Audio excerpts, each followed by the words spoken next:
ating espiritu, sa ating emosyon, sa ating puso, sa ating katawan. Mark 1:21-22. They went to Capernaum, and when the Sabbath came, Jesus went into the synagogue and began to teach.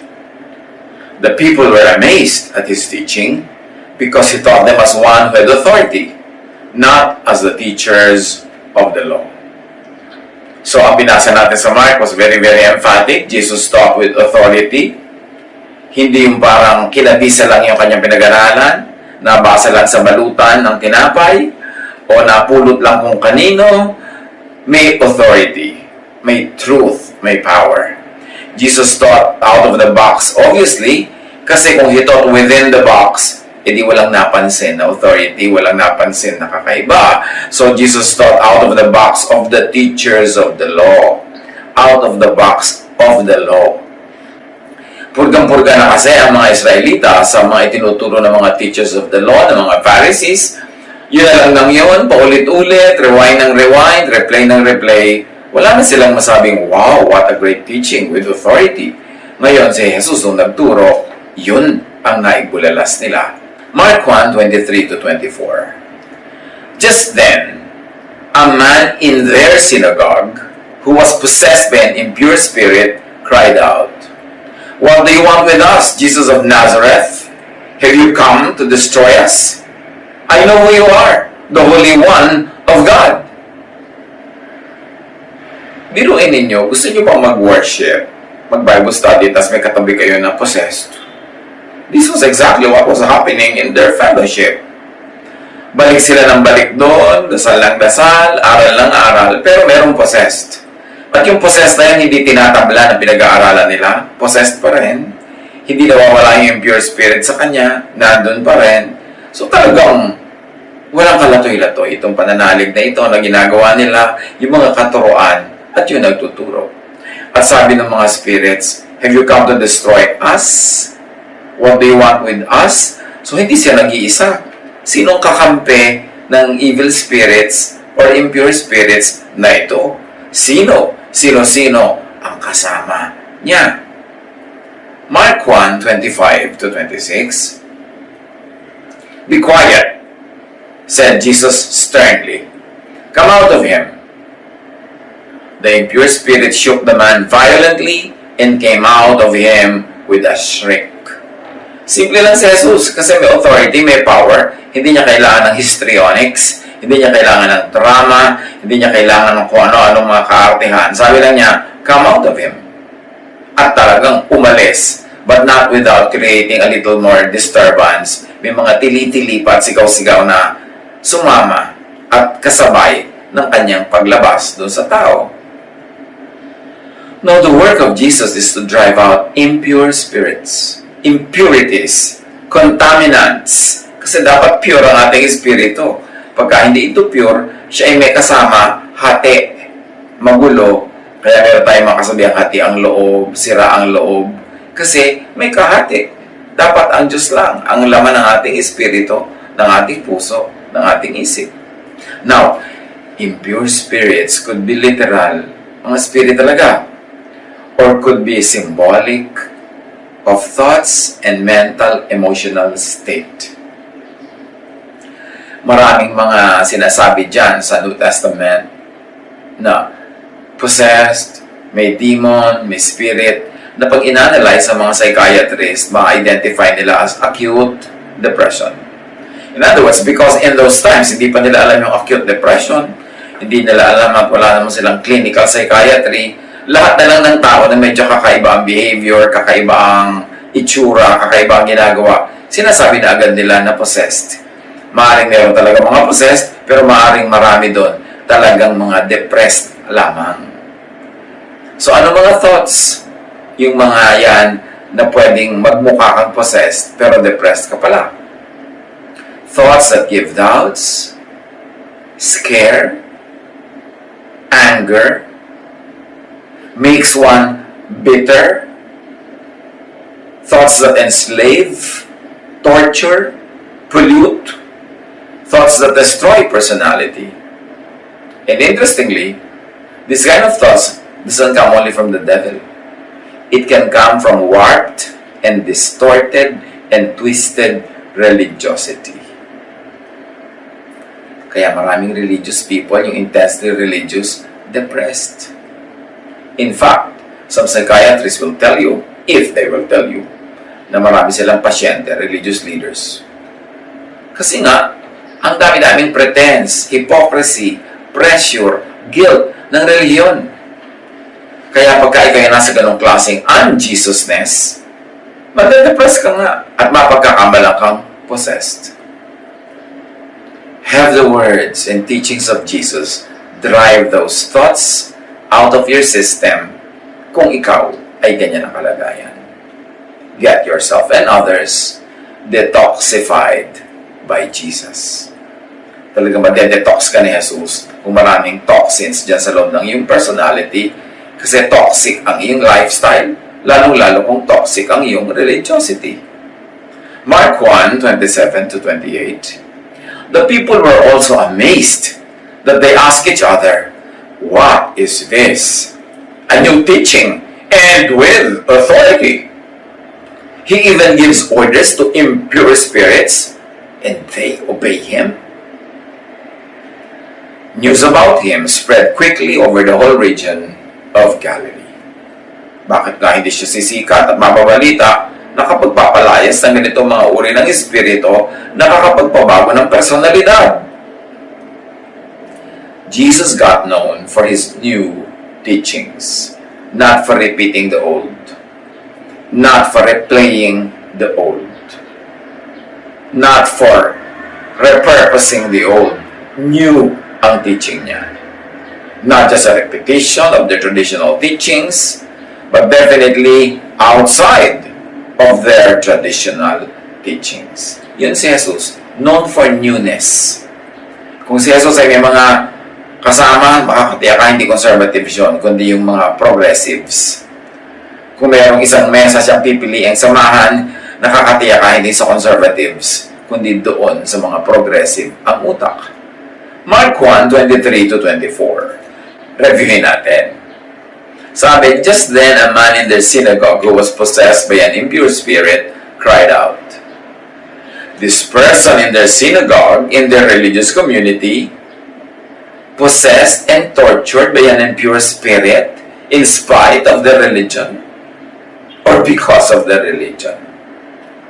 This person in their synagogue and religious community na hindi na palaya, hindi na disinfect, na purify ng synagogue, ng old teachings, ng traditional teachers. What does it say? Walang power, walang authority yung synagogue na magpalaya. Nandun na lang, kasama nila araw-araw. O baka kaya nagkaganon dahil nandun araw-araw.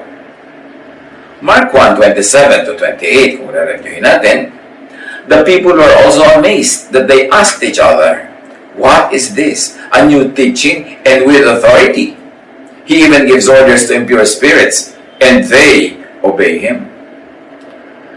The old teachings of the synagogue, which really means the old teachings of the temple and the priests, the teachers of the law and the Pharisees, did not have power or authority to drive out impure spirits.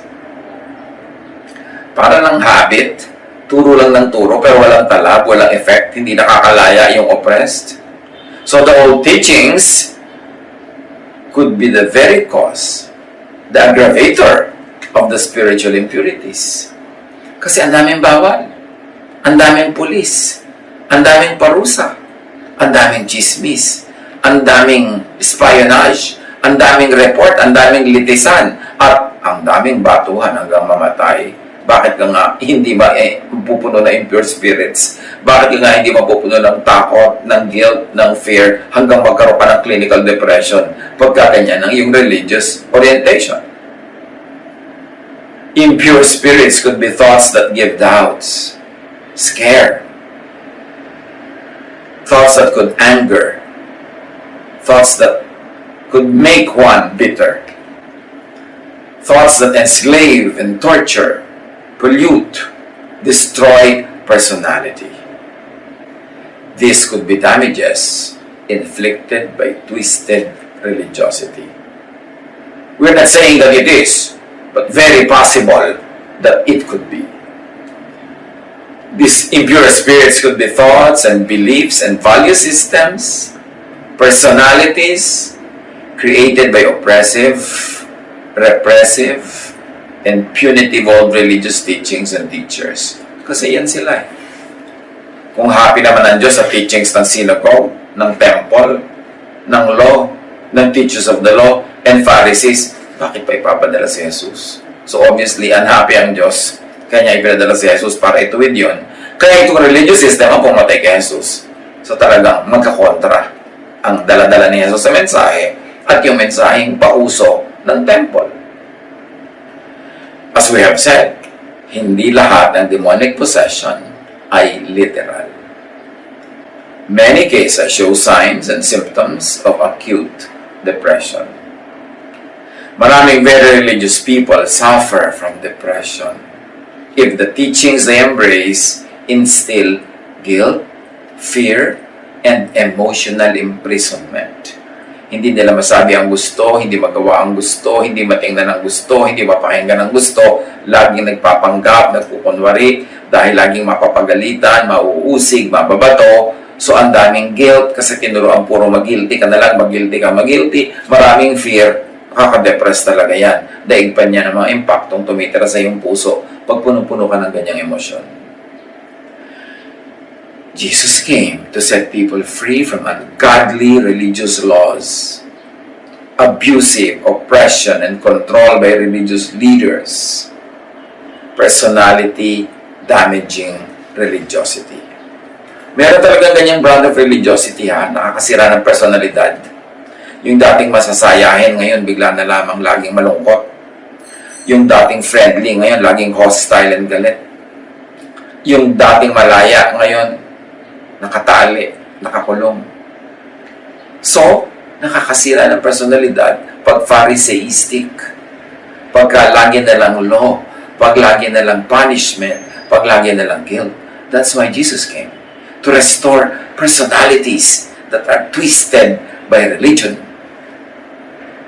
Sabi niya sa Matthew 11:28-30, "Come to me, all of you who are weary and burdened, and I will give you rest." Saan niya napagod? Sa religion ng temple, ng synagogue.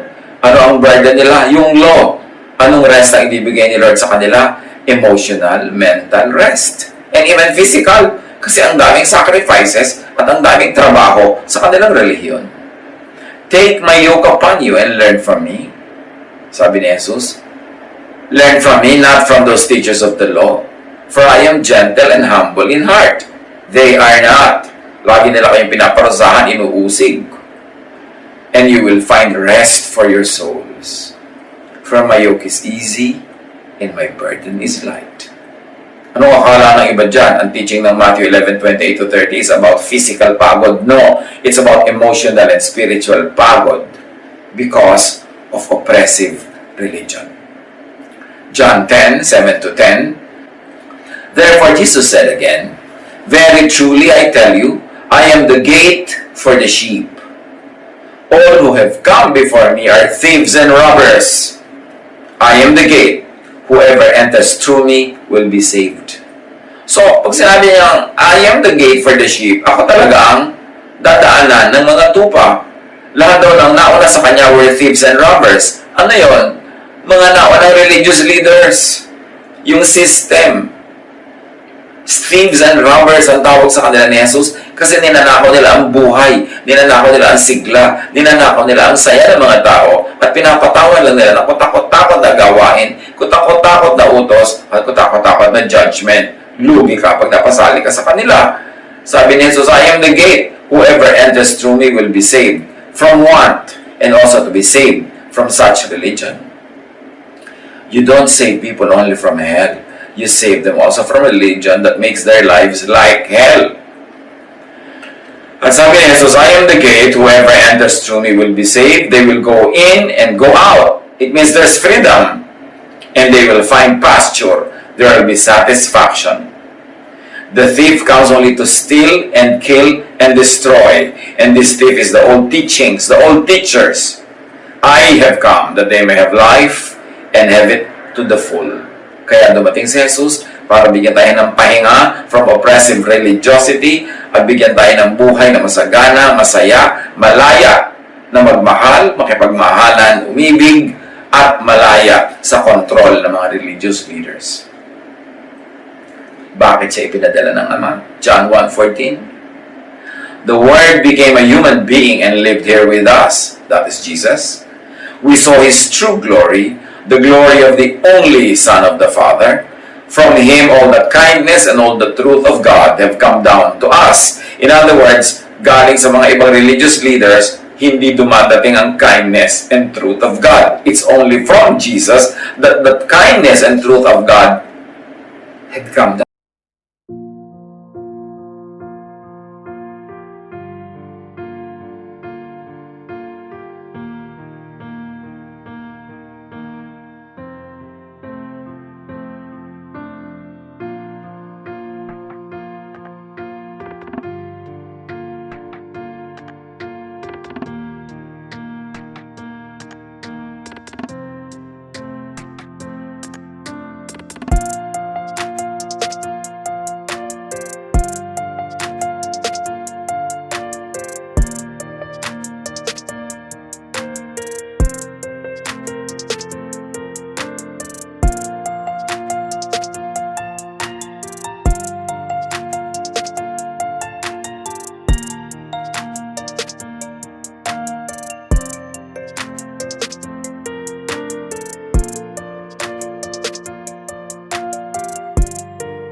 Presenting a very bad image of God. A God that is angry, always punitive, always may tantrum, magagalitin. So, ipinadala ng Ama si Jesus para sa wakas ay maipakilala siya ng tama at wakasan ang baluktot na pagpapakilala sa Kanya ng mga religious leaders. Kaya pinatay nila si Jesus. Listen to Jesus. Listen to the new teacher and the new teaching from God. Kaya namin New Testament Pero kahit naman sa New Testament, maraming backslide yung mga ibang tao sa loob niyan. Binalik nila yung Judaism, ibinalik nila yung maraming elements of the law. Kaya kailangan salain sa Jesus filter. Pero paano tayo mag-e-enjoy ng detoxification, ng bagong spirit, ng bagong kalayaan, at bagong pusong umiibig at maibigin, payapa, tahimik, malaya? Matthew 9:17, sabi ni Jesus, no one pours new wine into old wineskins. The wine would swell and burst the old skins. Then the wine would be lost, and the skins would be ruined. No, new wine must be put into new wineskins. Both the skins and the wine will then be safe. Ang wine kasi nung araw, inilalagay sa mga leather na mga balat ng hayop. So pag bago yung wine, dapat bago rin yung leather. Sabay silang tatanda. Pero pag bago yung wine, old yung leather, pagka nag-ferment yung wine, sasabog yung old leather. Matatapon yung leather, matatapon din yung laman, sayang lang.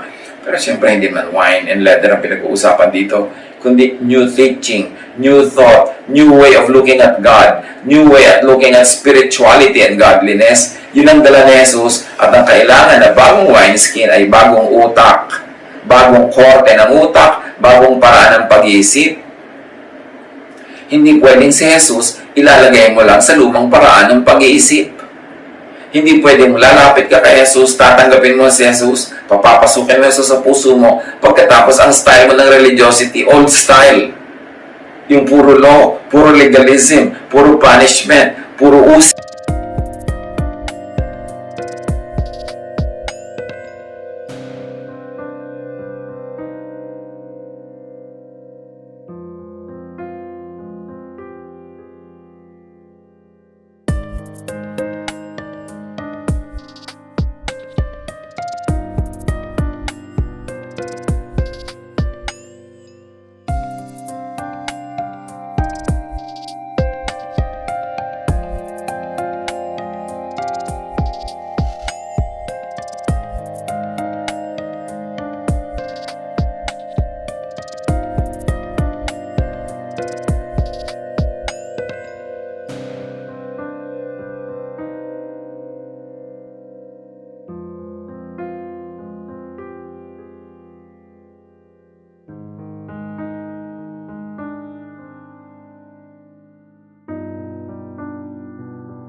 Jesus comes with the new wine, meaning new teachings.